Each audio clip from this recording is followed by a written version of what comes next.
నమస్తే, welcome to mega 9 of the record. This is Tejaswi. Telangana సీఎంఓలో భారీ మార్పులు చోటు చేసుకుంటున్నాయి. ప్రక్షాళన దిశగా చర్యలు చేపట్టారు. అధికారుల మధ్య సమన్వయ లోపంతో పాటు ఆధిపత్య పోరు ఈ మార్పులకు కారణమని తెలుస్తోంది. ఇప్పుడున్న సెక్రటరీల మధ్య సమన్వయ లోపం కారణంగా వారి సంఖ్యను 7 నుండి 5కు కుదించారు. ఇప్పటికే 2ని బదిలీ చేయగా మరో 2 రోజుల్లో మరొకరు వీఆర్ఎస్ తీసుకోనున్నారు. త్వరలో సెక్రటరీల మధ్య పని విభజన కోసం శాఖలను కేటాయించి వారు సమర్థవంతంగా పనిచేసేలా ప్లాన్ చేస్తున్నట్లు తెలుస్తోంది.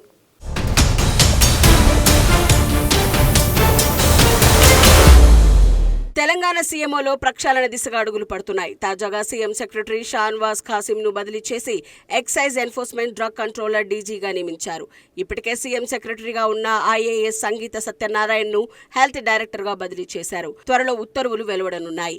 సిపిఏఆర్ఓ అయోధ్యారెడ్డికి కూడా ఆర్టీఐ కమిషనర్ గా అవకాశం కల్పించి ఆ స్థానంలో మరొకరిని నియమించనున్నారు. ఏపీ క్యాడర్ కు చెందిన శ్రీనివాస్ రాజ్ బీఆర్ఎస్ హయాంలో డిప్యుటేషన్ పై రాష్ట్రంలో పనిచేశారు. కాంగ్రెస్ అధికారంలోకి వచ్చిన తర్వాత కేంద్రం ఆయన డిప్యుటేషన్ పొడిగించలేదు. దాంతో ఆయన వీఆర్ఎస్ తీసుకున్నారు. ఆ తర్వాత ఆయన్ని సీఎం సలహాదారుడిగా నియమించారు. తాజాగా సీఎం ప్రిన్సిపల్ సెక్రటరీగా ప్రమోట్ చేశారు.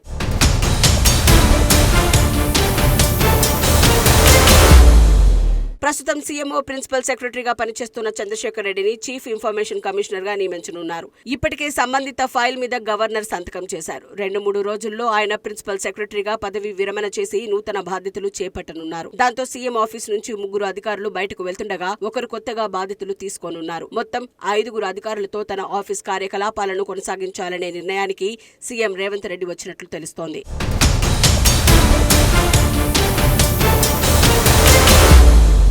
రేవంత్ రెడ్డి సీఎంగా బాధ్యతలు తీసుకున్న తర్వాత తన ఆఫీసులో పనిచేసే సెక్రటరీల నియామకం విషయంలో సామాజిక సమీకరణలకు ప్రయారిటీ ఇచ్చారు. ఆ క్రమంలో సీఎంఓలో పనిచేసే అధికారుల సంఖ్య 7కు చేరింది.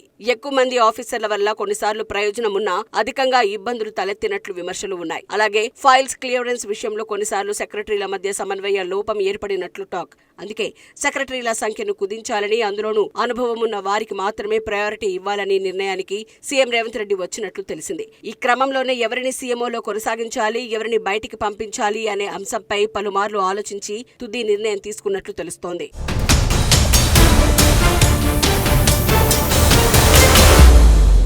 ఒక్క సీఎంఓనే కాదు, ప్రభుత్వంలో కీలక అధికారుల విషయంలో ప్రభుత్వం ఆచితూచి అడుగులు వేస్తోంది. ఇప్పటికే సీఎస్గా రామకృష్ణారావుని నియమించగా డీజీపీ మార్పునకు కూడా ప్రభుత్వం కసరత్తు మొదలుపెట్టింది. మరోవైపు తెలంగాణ రాష్ట్ర పర్యాటక సాంస్కృతిక శాఖ ముఖ్య కార్యదర్శి స్మితా సబర్వాల్ కు చెక్ పెట్టి జయేష్ రంజన్ కు ఆ బాధ్యతలు అప్పగించారు. ఇలా మరికొందరు ఐఏఎస్, ఐపీఎస్ అధికారులకు స్థానచలనం కలిగించాలని రంగం సిద్ధమైందట.